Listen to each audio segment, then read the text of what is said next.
So in this video, we're going to talk about how to set up your resume for remote sales interviews. If you set it up this way, you're just going to land more of them. Point blank, period. Right?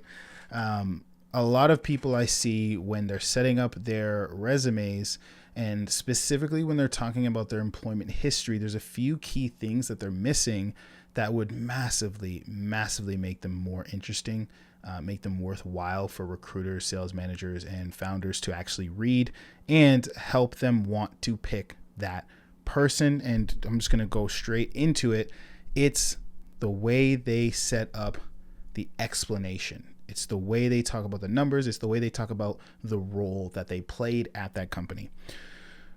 Business owners, recruiters, sales managers, they're looking for your resume, for your employment history, to be more specific. They're looking for it to be achievement based, not task based. So a lot of people, what they do when they're writing it, they'll say, I was an appointment setter. I was responsible for dialing leads. I was responsible for booking calls. I was responsible for qualifying prospects. Or they'll say I was a closer. I was responsible for this, that. Or even if it wasn't a sales role, they might say, they're just going to list out all the tasks that they did. And the issue with it is most business owners, most people in general that read your employment history know what you did for that role if it was relevant, right? So if you're an appointment setter, you don't need to say you dialed leads. You don't need to say you qualified prospects. You don't need to say these things. You can add it if you want, but don't start with it. Don't lead with that. Lead with what's important. Lead with something that they don't know. Lead with something that's going to give them insight into you and how you performed on that role. So what to put there instead is your numbers and your achievements.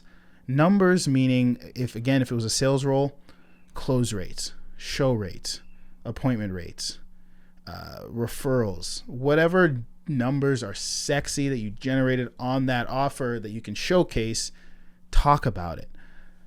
Cash collected, revenue generated, all these things. Bring up the numbers of your track record. Most people know to do that. A lot of people do that nowadays. But the second piece is achievements. The amount of times that I've spoken to people and I've asked them when I'm reviewing their profiles, reviewing their resumes, and I'm saying, hey, tell me about this role. And I found out that they were number one closer on the team, top 5 on the team of a team of 20, 30 reps as an appointment setter.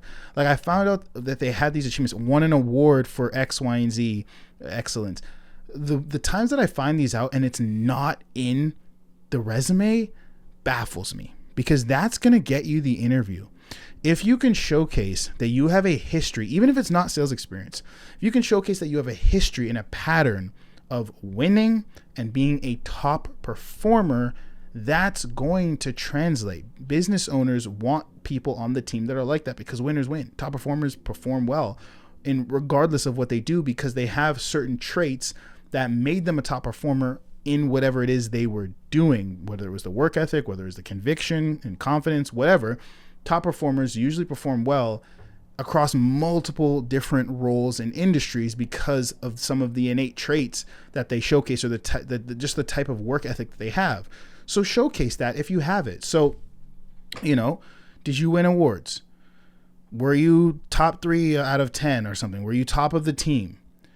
Did you help the company achieve certain milestones? In your tenure at that company, in the time that you spent at that company, did it go from one size to a much bigger company? What did you achieve there? Again, even if it's not a sales role, put your achievements on the resume. I promise you it's going to go a long, long way. On top of that, include a portfolio. I've talked about this in so many videos. I'm not going to go too deep into it now, but I'll say it quickly for those of you that are watching my content for the first time. Include some kind of portfolio. Portfolio for remote sales just means if you've got screenshots of different things, so it could be screenshots of commission checks showcasing you actually earned the commission you say you've earned. It can be screenshots of revenue numbers. It can be screenshots of tracking sheets showcasing dial rates, close rates, all of those things. It can be screenshots of team chats. Usually, you might close a deal, you process the deal, it goes through on Slack. A bunch of the team is leaving fire emojis saying, yeah, woohoo, good job. You just closed the deal, ring the bell, whatever. Screenshot that, add it to your portfolio. It just goes to a history of winning, a history of performance. It proves when you say, hey, I've got 100K cash collected. Hey, I've got $1 million cash collected. It proves that you actually did that because you have all of the evidence showcasing that you probably actually did perform at that rate, making your resume that much more believable. So screenshot all of those things, build a portfolio, build a history of work, build a track record.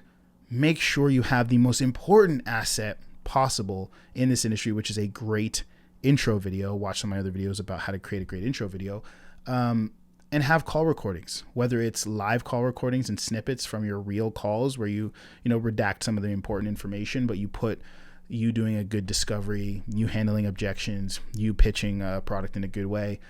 If you don't have, those call recordings, maybe you weren't able to take them, NDAs, whatever reasons, do some role plays, create some new call recordings with other people in the community, connect with people, role play, and create those clips so you have a portfolio showcasing how you sell, how you sound, your conviction, everything, your confidence level on calls. You want to showcase that in a kind of resume portfolio because business owners are really looking for that. At least I know when I've worked with recruiters, they're looking at that way more than they're looking at the written stuff, because the written stuff is usually full of fluff that doesn't matter. Like, hey, I qualified people as an appointment setter, right?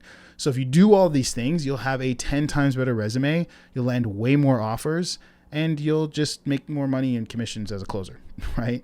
If you need some help setting this up, if you need some help rewording your resume, your employment stuff, if you need some help creating a great intro video, if you need to find where to connect with other reps so you can do role plays and create a portfolio, join the community. We have a link down below in the description. It's a free community to join. You can jump in, you can connect with other reps, you can role play. We have a call every single Monday in the calendar. It's a free call that anyone can jump on. I'll review your resumes. I'll help you script an intro video, all that fun stuff. So jump in there. Again, just join the community and you'll see it. And if you're looking for jobs, if you're looking to start applying right now, that's why I built RepSelect. You can subscribe to it. We put 5 to 8 new jobs for closers and setters, some CSMs as well, every single day on there. We've got recruiters recruiting for hundreds of offers every week. So jump in there. Start applying to roles. You can land interviews very, very quickly if you set up things correctly the way I'm laying out here. And let's get you hired. Let's get you on a roll. That being said, I hope this video helped you. I'll see you guys in the next one.